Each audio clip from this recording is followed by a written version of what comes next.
नमस्कार बच्चों, आइए हम आज कोऑर्डिनेट इक्वेशन पर जो वर्ड प्रॉब्लम्स होती हैं उन पर चर्चा करें। आपने लीनियर इक्वेशंस इन टू वेरिएबल्स चैप्टर में इक्वेशंस बनाना सीखा था।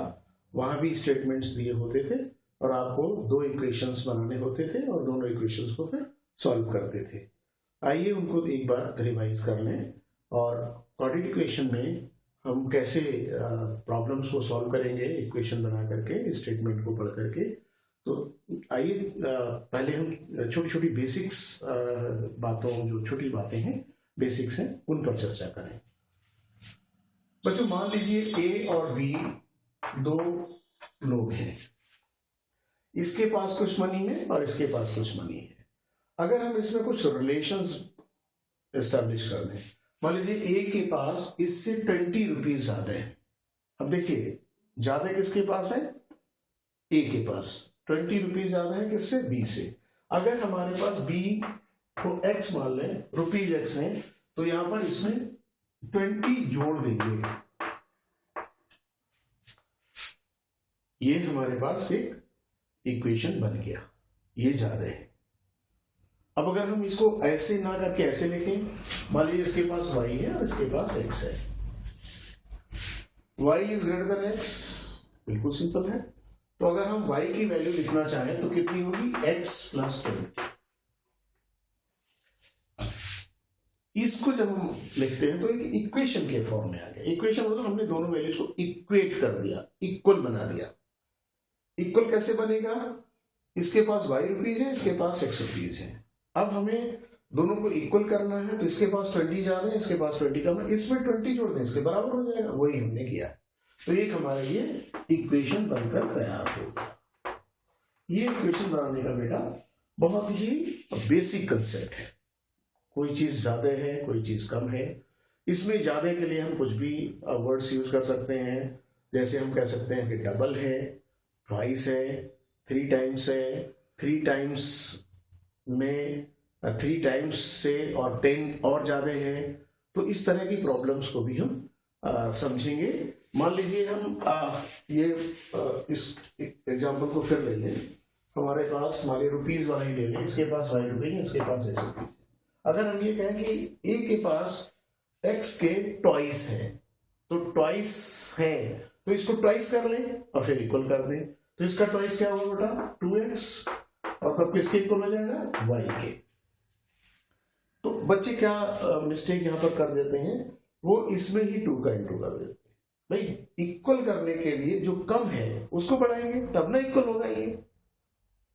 ये समझ में आ रहा है ना? तो अगर ये ट्वाइस है तो इसी में 2 का इंटू करेंगे, इसके बराबर हो जाएगा।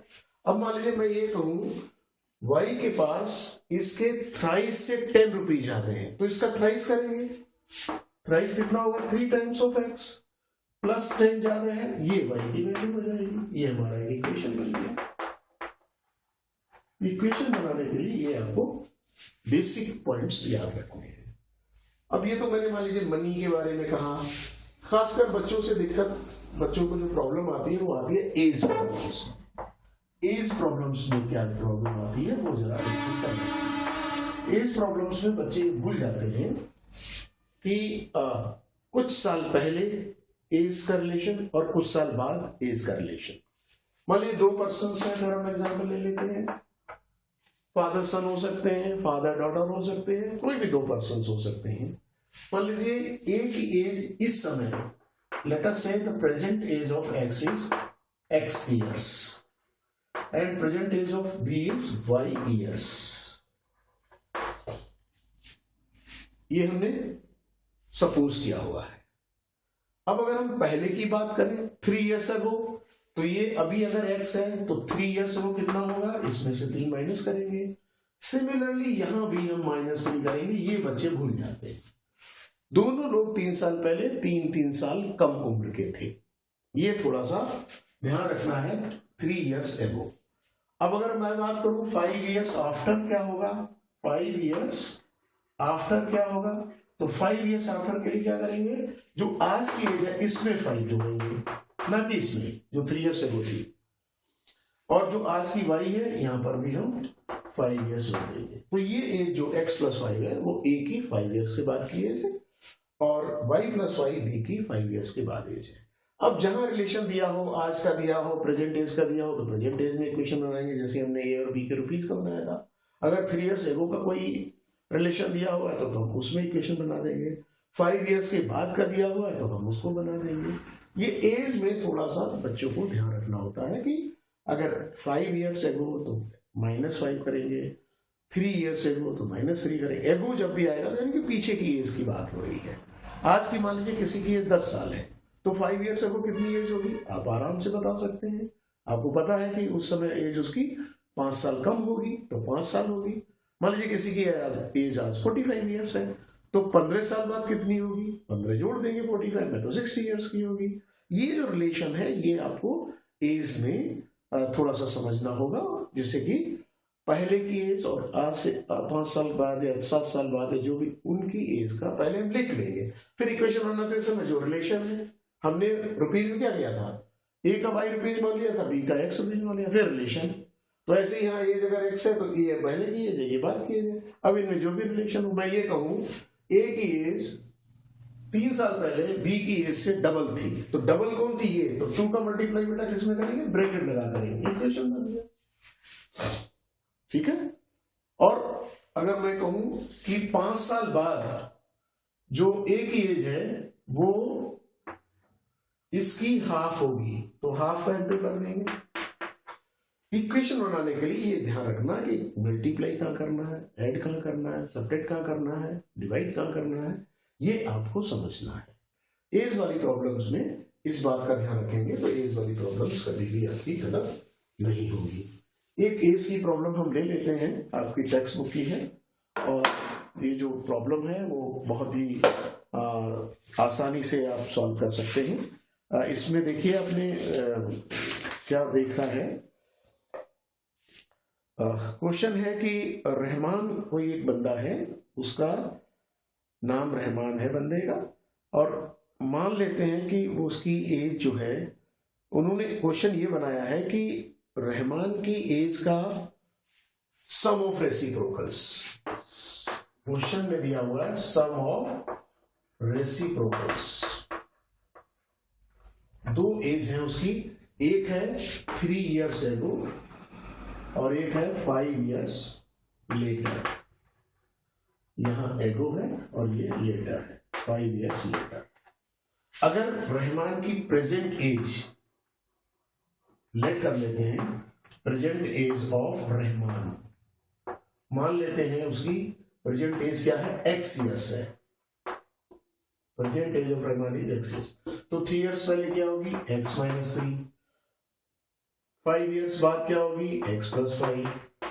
अब इनके रेसिप्रोकल क्या होंगे, रेसिप्रोकल का मतलब है इसका रेसिप्रोकल हम कैसे निकालेंगे, कोई भी नंबर हो, कोई भी चीज हो, उसके नीचे अगर हम डिनोमिनेटर 1 लगा दें, ये संभव है, मान लीजिए 5 लिखा है तो इसमें डिनोमिनेटर 1 लगा के हम 5/1 लिख सकते हैं। अब इसका अगर रेसिप्रोकल करेंगे तो क्या होगा, डिनोमिनेटर न्यूमरेटर बन जाएगा और न्यूमरेटर डिनोमिनेटर बन जाएगा, ये रेसिप्रोकल हो गया। अब इसका रेसिप्रोकल क्या होगा, 1/x माइनस 3 और इसका रेसिप्रोकल क्या होगा, 1/x प्लस 5।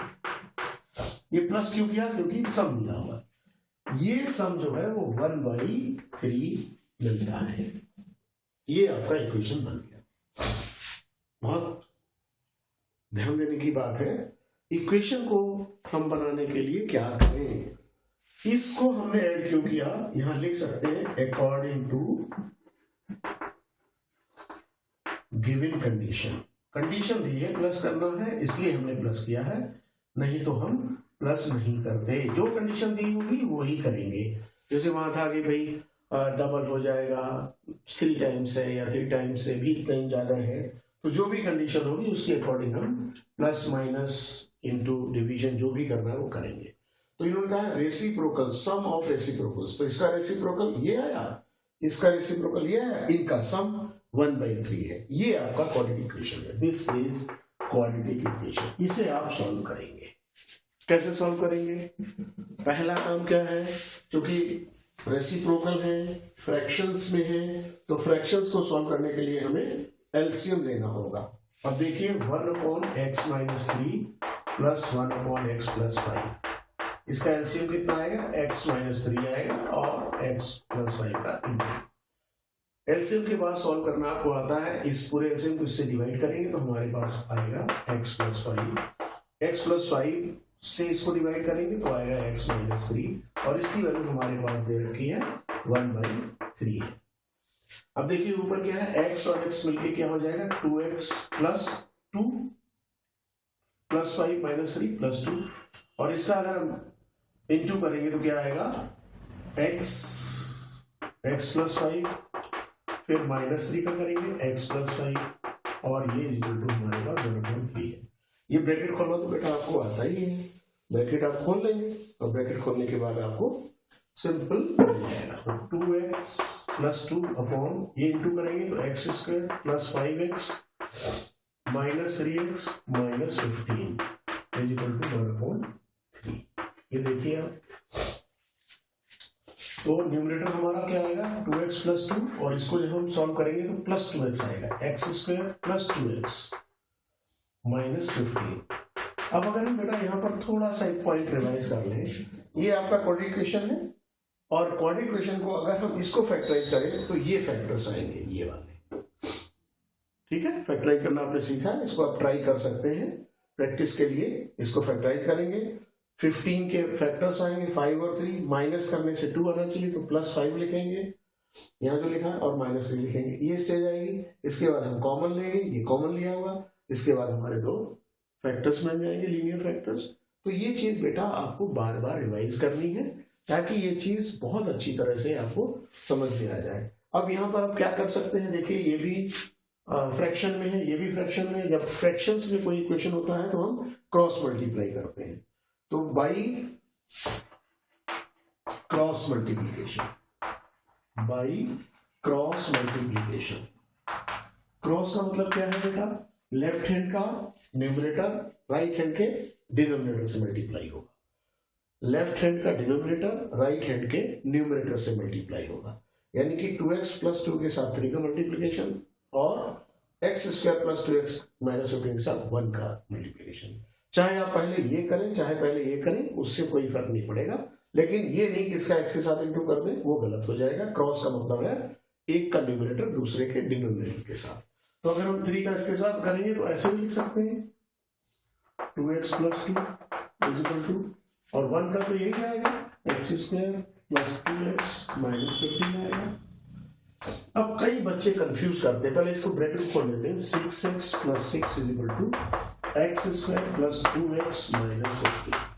बहुत कंफ्यूजन होता है बच्चों को। अगर हम, ये आपको पता है इक्वेशन है तो ये लेफ्ट हैंड साइड है राइट हैंड साइड है, अगर हम इसको ऐसे लिख दें तो भी कोई वैल्यूज चेंज नहीं होगी, कहीं साइन वाइन चेंज नहीं करना पड़ेगा। ये इसके इक्वल है, इसका सिंपल मीनिंग है इसके इक्वल ये है, तो अगर हम ऐसे लिख दें तो भी कोई फर्क नहीं पड़ेगा। पर बच्चे सोचते हैं शायद इसको इधर लाए हैं इसको इधर लाए हैं तो ये साइन चेंज होने चाहिए, सबने तो साइन चेंज नहीं किए। बेटा हमने क्या किया, पूरी की पूरी साइड, अगर देखो कॉमन सेंस क्या है, this is equal to this, we can simply say this is also equal to this। अब आप भले ही साइड चेंज करें, क्यों साइड चेंज करें, क्योंकि आपको सॉल्यूशन लाना है। प्लस 2x x वाले टर्म्स इधर ले आएंगे, माइनस 6x सभी को ले आएंगे, माइनस 15 और माइनस 6 इज इक्वल टू 0। अब देखिए x स्क्वायर, यहाँ क्या बचा बेटा माइनस 4x और यहाँ क्या बचा माइनस 20। क्या इसको आप सॉल्व कर सकते हैं, चाहे फैक्टराइज करके करें चाहे क्वाड्रेटिक फॉर्मूले से करें, आप बताइए किससे करें। फैक्टर्स इसके हो रहे हैं तो हम फैक्टराइज से कर लेंगे। कैसे, 21 के फैक्टर्स क्या होते हैं बेटा 3 7 जा, तो फैक्टर्स हमारे क्या है 3 इंटू 7 इज इक्वल टू 21 और डिफरेंस 4 आना चाहिए। देखिए दोनों का डिफरेंस 4 आ रहा है, बिल्कुल आ रहा है। अब अगर माइनस 4 लाना है तो इसको माइनस कर देंगे, इसको प्लस कर देंगे, तो हमारे पास क्या आ जाएगा -4। क्योंकि आपको -4 लाना है तो -4 आ गया।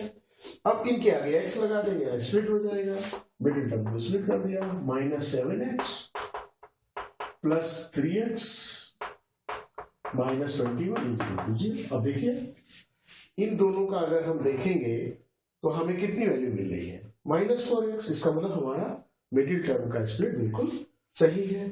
अब यहाँ देखिए कॉमन लेंगे, वही मेथड है, x - 7 + 3 लेंगे, फिर x - 7 आएगा = 0 है। फिर इन दोनों में क्या कॉमन है, x - 7 ब्रैकेट कॉमन है, x + 3 मिलेगा = 0।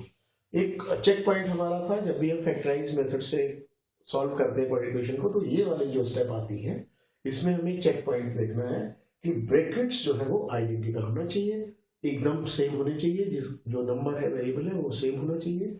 यहाँ पर हमें सेम मिल रहा है तो इसका मतलब ये सही है। और ये हमारे पास दो लीनियर फैक्टर्स आ गए हैं, इनका प्रोडक्ट 0 है तो या तो ये 0 है मल्टीप्लाइड बाई दिस = 0, या ये 0 है, इसका 0 के साथ मल्टीप्लिकेशन तो 0 मिलेगा।